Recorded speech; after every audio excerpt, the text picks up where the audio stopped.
Hello babies, Mimzie's here with a sequel, A Pocket for Corduroy. Remember one of the very first books, if not the first book I read to you this way was Corduroy, which was a fantastic book. My Sawbones, that was his favorite when he was little, one of his top favorites anyway. Well, this is the sequel. This is Corduroy in his new home, and he needs, or somebody thought, his little girl thought he needed a pocket. So this book is A Pocket for Corduroy. And this is a well-loved, well-worn copy, because this would have been one of my baby's books when they were little. So this book has been around the block, as they say.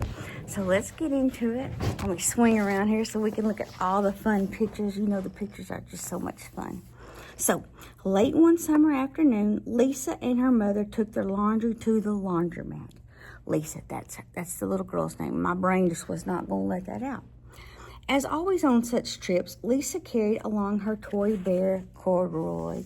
There he is. I love him. I need a Corduroy.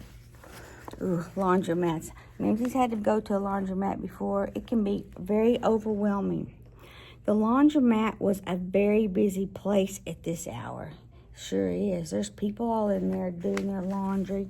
I bet it didn't smell great either, but that's between us. So right here, because sometimes dirty clothes can be wonky. So now, Corduroy, you sit right here and wait for me, Lisa said. I'm going to help with our wash. Now, Corduroy needs to be a big boy and sit where his Lisa told him to sit. Look, there he is in his orange chair, paying good attention. Corduroy waited patiently. Then he suddenly perked up his ears. Can you just see the ears go up like a little puppy dog's?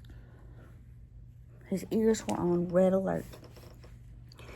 Lisa's mother was saying, "Be sure to take everything out of your pockets, Lisa dear. You don't want your precious things to get all wet and soapy."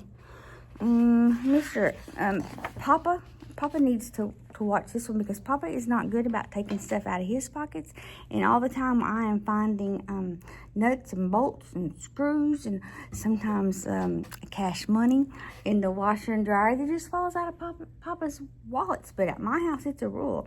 If you find it in the washing machine, it is yours forever, including the green monies. So, pockets, said Corduroy to himself. I don't have a pocket. And he doesn't. He has no pockets. He slid out of the chair. I must go find something to make a pocket out of, he said, and he began to look around. How very industrious of him, but he was supposed to be sitting in that chair where he was safe and sound. First, he came to a pile of fancy towels and washcloths, but nothing was the right size or color. I don't know, Corduroy. Sometimes the funnest pockets are the ones that don't actually even match. Yeah, I would have gone for the fun stuff there.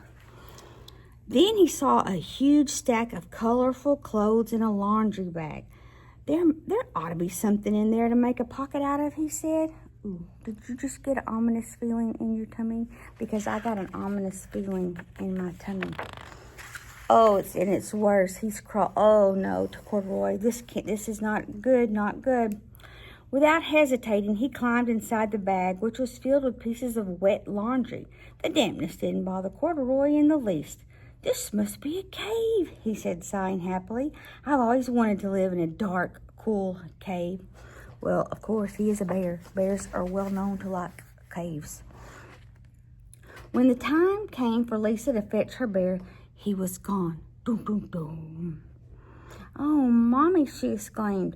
Corduroy isn't here where I left him. I'm sorry, honey, said her mother, but the laundromat will be closing soon, and we must be getting home.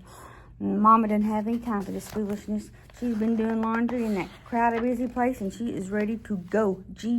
Go home. Lisa was reluctant to leave without Corduroy, but her mother insisted. You can come back tomorrow, she said. I'm sure he will still be here. Well, not in the laundromats where I live. Everything's going to be gone, including your laundry if you leave it. As they left, a young man wearing an artist's beret was taking his wet laundry out of a bag, the very bag Corduroy had discovered.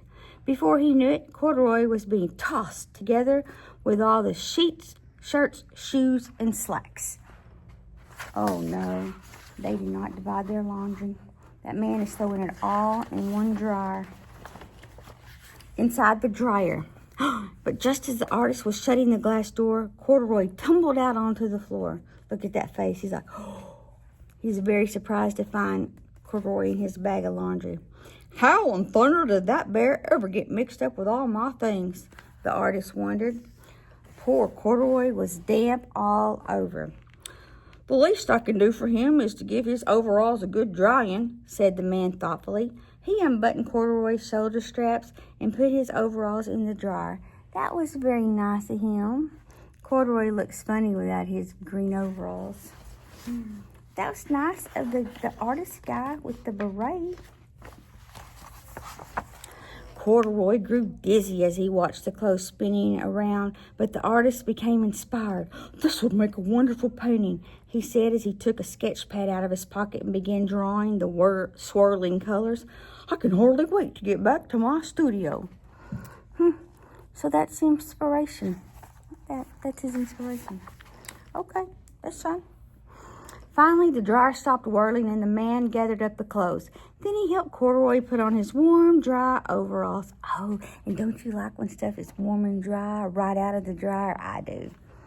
All at once, the manager of the laundromat called, "Closing time! Everybody out!" He was ready to go home, too. I get it. When it's closing time at my work, I'm ready to go home. It's not even closing time sometimes, and I'm ready to go home.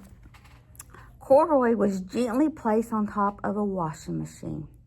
I wonder who the bear belongs to, said the artist as he was leaving. Seems to me he should have his name someplace. He's too fine a fella to be lost. That is a great idea. He needs his name somewhere. As soon as the lights were turned out, Corduroy began his search again. He was surprised to see something white glowing in the dark. Maybe it's snow, he said excitedly. I always wanted to play in the snow.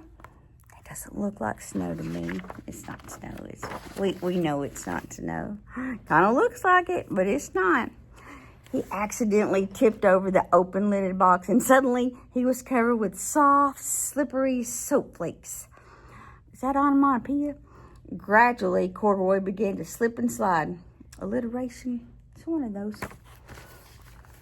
Oh, what fun, he said with a smile. I've always wanted to ski down a steep mountainside. It looks like he's skiing down body sledding, down a steep mountainside of soap flakes. He landed paws first in an empty laundry basket. Oh, no. Trapped. He's trapped like a rat. This might be a cage, he said, peeking through the bars. I've never, and that's a special never in italics, I've never wanted to live inside of a cage like a bear in the zoo. Oh, no. That is a horrible way for his evening to end. But by now, Corduroy felt drowsy, and soon he nodded off to sleep. He's going to take a little snoozer in the basket. Next morning, when the manager came to open the door of the laundromat, there was Lisa waiting. That's a good girl. She went immediately. She was there before the manager was. That's a good girl. I left something here yesterday, she explained. May I look around? Certainly, said the manager. My customers are always leaving things. Yeah, lots of socks. Lisa was searching under the chairs and in the back of the washing machines when she heard the manager call to her. Is this what you're looking for, senorita? He found him. Yes, he's my best friend, shouted Lisa as she came running. She reached in and picked Corduroy out of the basket. So this is where you've been, you little rascal, she said. It's time I took you home. That is such a happy ending for Corduroy, but we're not done yet. Lisa thanked the manager and ran out the door and down the street, holding Corduroy tightly in her arms. I thought I told you to wait for me, she said. Why did you wander away? I went looking for a pocket, Corduroy said. Oh, Corduroy, why didn't you tell me you wanted a pocket? Asked Lisa, giving him an affectionate squeeze. That was an affectionate squeeze. You want to see another affectionate squeeze? I wish you were here and I would give you an affectionate squeeze. That very morning, Lisa sewed a pocket on Corduroy's overalls.